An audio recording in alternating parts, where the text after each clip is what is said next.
Shalom saudaraku yang dikasihi Tuhan Yesus Kristus, puji Tuhan.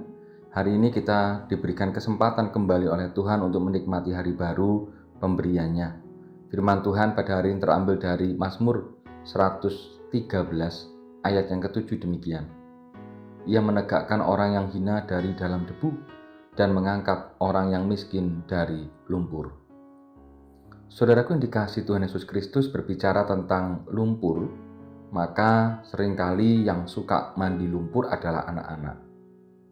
Anak yang melihat lumpur dan tidak melihatnya sebagai kotoran, maka ia senang sekali untuk bermain dengan lumpur itu. Beda sekali dengan anak yang sudah diperingatkan orang tuanya. Kalau nanti bermain dengan lumpur pasti akan mengotori pakaiannya. Pasti akan membuat si anak takut, malah bisa menangis kalau terkena lumpur yang dianggapnya kotor. Pemahaman tentang kotoran memang perlu disampaikan kepada anak-anak, tetapi tidak boleh sampai membuat si anak menjadi takut terkena kotoran.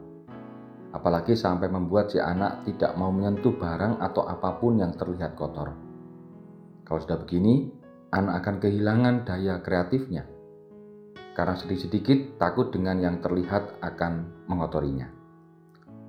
Di antara para rasul Paulus mengakui bahwa dirinya sebagai orang yang paling kotor hidupnya. Tetapi ketika menyadari sebagai orang yang paling berdosa, membuatnya mau untuk menjadi cermin bagi siapapun, sehingga manusia yang lain jangan sampai rusak di hadapan Tuhan.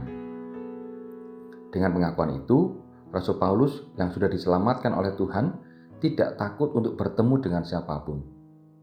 Sikap ini menunjukkan bahwa kesucian dari Tuhan tidak perlu takut bersentuhan dengan kotornya dunia ini. Justru menjadi keharusan supaya semua yang ada di dunia ini bisa menerima kesucian dari Tuhan. Adapun cara untuk berhadapan dengan kotoran di dunia, manusia harus mau bertindak seperti yang Tuhan perintahkan. Manusia harus hidup di dunia ini. Apa yang membuat hidupnya tampak bersih atau kotor bukan karena badan atau pakaiannya yang kotor, tetapi karena hidupnya tidak mau melakukan kehendak Tuhan. Kalau orang itu hidup bersih, maka dia seperti orang yang mendirikan rumah dengan fondasi yang kokoh, sehingga ketika ada apapun yang menerjangnya, maka tidak akan pernah goyah.